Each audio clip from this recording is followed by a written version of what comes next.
मस्जिद वाला मामला विधानसभा में उठा, उसमें जो आपका वक्तव्य है, मुस्लिम समुदाय और खासकर सैदुद्दीन ओवैसी कह रहे हैं हिमाचल के कांग्रेस के मंत्री भारतीय जनता पार्टी की भाषा बोल रहे हैं। देखिए, बात ऐसी है, मस्जिद का मामला नहीं है, मंदिर मस्जिद क्या किसी का निजी प्रॉपर्टी या घर का मामला नहीं है।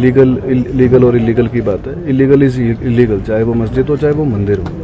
लोगों की भावनाएं थी, वहाँ पहुँचे। और हैरानी की बात यह है, जिस ज़मीन पे वो बन रहा है वो गवर्नमेंट की लैंड है, हिमाचल प्रदेश सरकार की लैंड है, वो कब्जाधारी है।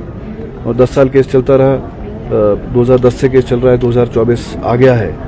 इस बीच जो है सारी गवर्नमेंट्स रही हैं, बीजेपी की भी रही हैं, कांग्रेस की गवर्नमेंट्स भी रही हैं। शिमला सिटी में मेयर भी जो है वो बीजेपी के ही रहे हैं, कांग्रेस के भी रहे हैं और कम्युनिस्ट भी रहे हैं। और 10 साल बाद पता चलता है कि जिसके खिलाफ केस लड़ रहे हैं वो उसका कोई लेना देना ही नहीं है, वो ड्रॉप करके फिर वर्कआउट उठ के किया गया है। तो मैं ये बोल रहा हूँ कि सही जांच होनी चाहिए। 44 पेशियाँ लग चुकी है उसके अंदर, 44 हियरिंग्स हो चुकी हैं और अभी तक फैसला नहीं हुआ है। उसको जल्द फैसला जो है करा जाए। और जो इलीगल है वो डिपार्टमेंट खुद ही, म्यूनिसिपल कॉर्पोरेशन खुद बता रहा है कि इन्होंने बार बार जो है वायलेशंस करी हैं। पहले 1 मंजिल बनाई, फिर 2 मंजिल बनाई, या 4-5 मंजिल बन गई है। और मैं समझता हूँ इलीगल जो भी स्ट्रक्चर है, चाहे वो किसी का भी है, वो गिरना चाहिए।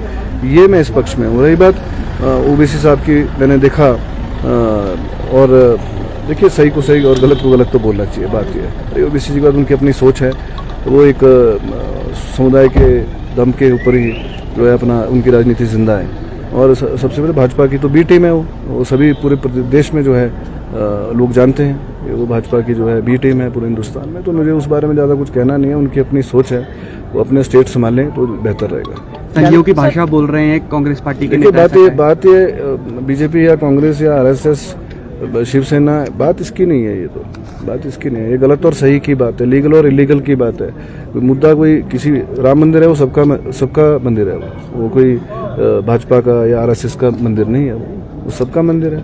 ऐसे ही चर्च है, हम लोग भी चर्च में जाते हैं, हम लोग गुरुद्वारे में जाते हैं। तो ऐसा नहीं कि किसी समुदाय का है। वो कह रहे हैं कि जो इलीगली, आपने कहा जो इलीगली लोग आ रहे हैं वो कहीं बाहर से भी सकते, वो कह रहे हैं कि देश में रहने की सबको इजाजत। देखिए, ये बहुत गंभीर मुद्दा है। देखिए, हमारे यहाँ लदानी भी आते हैं, लदानी भाई भी आते हैं जो कारोबार करते हैं। और हर सिटीजन ऑफ इंडिया, उनकी प्रोटेक्शन का जिम्मा जो है हिमाचल प्रदेश सरकार का है। कोई भी यहाँ आए, मेरा कहना ये है, मेरा मानना भी है। यहाँ भी मुस्लिम समुदाय के हिमाचल प्रदेश में लोग पुराने रह रहे हैं, बहुत पुराने। आज तक कभी जो है कोई इंसिडेंस नहीं हुआ है। उनकी ज़मीनें इधर हैं, बगीचे इधर हैं, चाहे चंबा का क्षेत्र लो आप, चाहे तीसा का लो, चाहे आप कोटखाई का क्षेत्र लो, हमारे कुसुम्पटी विधानसभा क्षेत्र का लो, पौंटा साहिब है, नाना। अब यहाँ पुराने लोग रह रहे हैं जो। और यहाँ पे ढली में हमारे एक बुजुर्ग हुआ करते थे, अब वो नहीं रहे। वो तो रामलीला में पाठ भी करते थे। ऐसे भाईचारा वाली बात है। लेकिन ये एकदम से जो है अतिक्रमण हो रहा है, क्रिमिनल बैकग्राउंड के लोग आ रहे हैं, इसके ऊपर चेक करना, मेरा मानना है इसके ऊपर चेक करना ज़रूरी है। जो क्रिमिनल बैकग्राउंड के आ रहे हैं, अभी जो लड़ाई झगड़ा हुआ उसमें 2 नाबालिग हैं शामिल।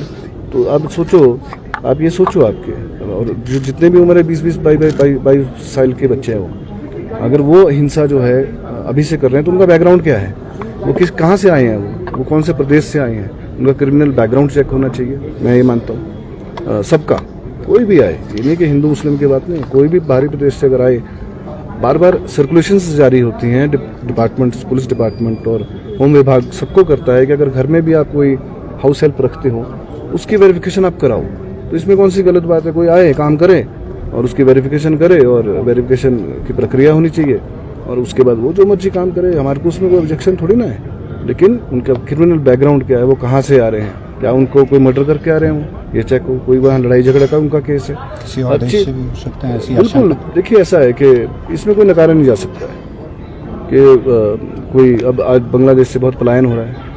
रोहिंग्याज का मुद्दा पूरे हिंदुस्तान में है ना, कि पूरे देश में वो लोग फैल रहे हैं। इसके ऊपर चेक तो होना चाहिए ना, कहीं ना कहीं कोई ना कोई तो अंकुश लगाएगा इसके ऊपर।